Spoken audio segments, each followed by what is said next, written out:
saya tegaskan, itu mengada-ngada. Ya kita tidak akan tidak lanjuti laporan itu. Ya itu ngomongnya Deso itu kan saya juga dari kecil udah dengar itu omongan Deso itu guyonan aja itu. Ya. Jadi kita rasional aja ya, karena sekalian ya. Jadi kita juga Polri, penyidik itu juga harus rasional. Jadi tidak semua laporan masyarakat harus ditindaklanjuti. Kalau itu rasional ada unsurnya ditindaklanjuti. Kalau tidak saya tegaskan. Pak Joko Widodo selalu mengingatkan kita Indonesia negara hukum. Kepada Kaisang, kepada Gibran, jujur tegas saya katakan, ada 2 pasal dalam KUHP yang menunggu saudara-saudara. Nanti kalau ini berjalan, tapi saya yakin ini nggak berjalan kok. Putranya dilaporkan ke polisi. Jokowi dan Irian tetap khusyuk meletakkan karangan bunga di makam pendiri Turki. Saya harus mengacungkan jempol dan angkat topi terhadap keluarga Jokowi dalam menghadapi hantaman yang datang bertubi-tubi. Tidak ada sedikit pun raut wajah dan gelagat panik dari keluarga Jokowi setelah Kaisang dilaporkan. Keluarga Jokowi tetap tenang dan tidak melontarkan tanggapan apapun dan tetap bekerja seperti biasanya.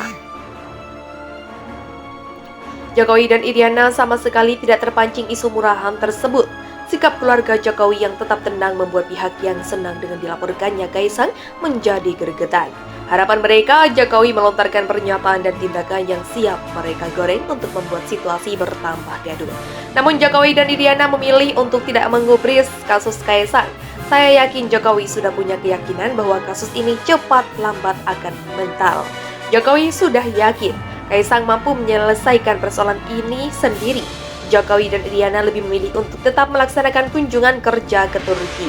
Presiden Joko Widodo dan Ibu Negara Iriana Joko Widodo mengawali kegiatannya di Ankara, Turki dengan mengunjungi dan meletakkan karangan bunga di Mausoleum Makam Mustafa Kemal Atatürk. Pendiri negara tersebut dianit kabir. Menurut pernyataan resmi dari Biro Pers, Sekretaris Presiden yang diperoleh Kamis, prosesi ini dilakukan Presiden sebagai bentuk penghormatan kepada tokoh pendiri sekaligus Presiden pertama Republik Turki. Disambut langsung oleh Komandan Pasukan Kehormatan Turki. Jokowi berjalan sejauh 263 meter menuju makam untuk meletakkan karangan tersebut dengan didampingi seorang perwira. Setelahnya Presiden kembali ke tempat semula dengan cara berjalan mundur untuk menjalani prosesi menghentikan cipta sambil mendengarkan himne. Mausoleum Atatürk merupakan bangunan bersejarah yang menjadi simbol sekularisme Turki. Atatürk yang wafat di Istanbul pada tahun 1938 mengubah Turki yang dulu terkenal karena kekhalifahan Islam terakhir dinasti Ottoman menjadi negara sekuler di bawah kendalinya. Setiap tahunnya tempat ini dikunjungi oleh jutawan wisatawan dari mancanegara. Bahkan pada saat peringatan hari kematian Atatürk, ratusan ribu orang berkumpul di tempat ini. Turut mendampingi Presiden dan Ibu Negara dalam kunjungan kali ini, diantaranya ialah Menteri Koordinator Bidang Politik, Hukum, dan Keamanan Wiranto, Menteri Luar Negeri Retno Marsudi, Menteri Perdagangan Enggar Tiasto Lukita, Sekretaris Kabinet Pramono Anung, Kepala BKPM Thomas Lembong, Kepala BNPT Suhardi Alyus, dan Duta Besar Indonesia untuk Turki Wardana.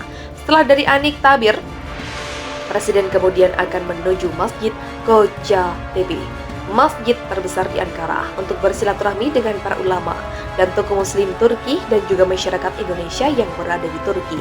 Dari sana Jokowi dijadwalkan untuk bertemu dengan Presiden Recep Tayyip Erdogan pada siang hari di Astana Kepresidenan Republik Turki. Acara kemudian akan dilanjutkan dengan penandatanganan sejumlah nota kesepahaman antara lain di bidang perdagangan dan kesehatan. Kedua pemimpin negara juga direncanakan akan menggelar pernyataan pers bersama sebelum acara jamuan santap siang kenegaraan dimulai. Saya rasa Jokowi dan Iriana harus menjadi teladan buat seluruh orang tua di Indonesia bagaimana menyikapi persoalan anaknya. Jokowi tidak ingin memajukan anaknya. Jokowi tidak ingin memanjakan anaknya dengan usia yang sudah tidak termasuk anak-anak lagi. Jokowi mendidik Kaisang agar bertanggung jawab terhadap segala hal yang dibuat. Jokowi ingin Kaisang menjadi pribadi yang matang, dewasa, dan siap menanggung risiko dari setiap perbuatan yang dilakukan. Bahkan Jokowi dan Iriana tidak melontarkan komentar apapun. Keduanya selalu ingat amanah sebagai seorang presiden, jangan sampai karena urusan pribadi anaknya Jokowi dan Iriana menjadi abai dengan tugas senegara, meskipun sebenarnya sangat lumrah jika orang tua ikut campur urusan anaknya. Tapi memang watak Jokowi seperti itu, baginya kepentingan negara adalah harus didahulukan dibandingkan kepentingan pribadi. Jikapun misalnya kasus Kaisang tetap dilanjutkan, saya yakin Jokowi tidak akan intervensi. Jokowi akan membiarkan kasus Kaisang berjalan sebagaimana prosedur yang berlaku. Jokowi memang menjadi sosok yang tidak hanya membuat greget kawan, tapi juga lawan. Sikap dan tindakannya sering tidak diduga siapapun. Jokowi tentu paham alur dan taktik licik dari lawan-lawannya. Jika dia terjebak dengan melakukan intervensi dalam kasus Kaisang, maka cacian, hinaan, dan makian lawan-lawannya akan semakin gencar. Bukan berarti Jokowi akan membiarkan anaknya menghadapi kasus ini sendirian. Namun Jokowi punya cara lain untuk balik membungkam lawannya tanpa melakukan intervensi.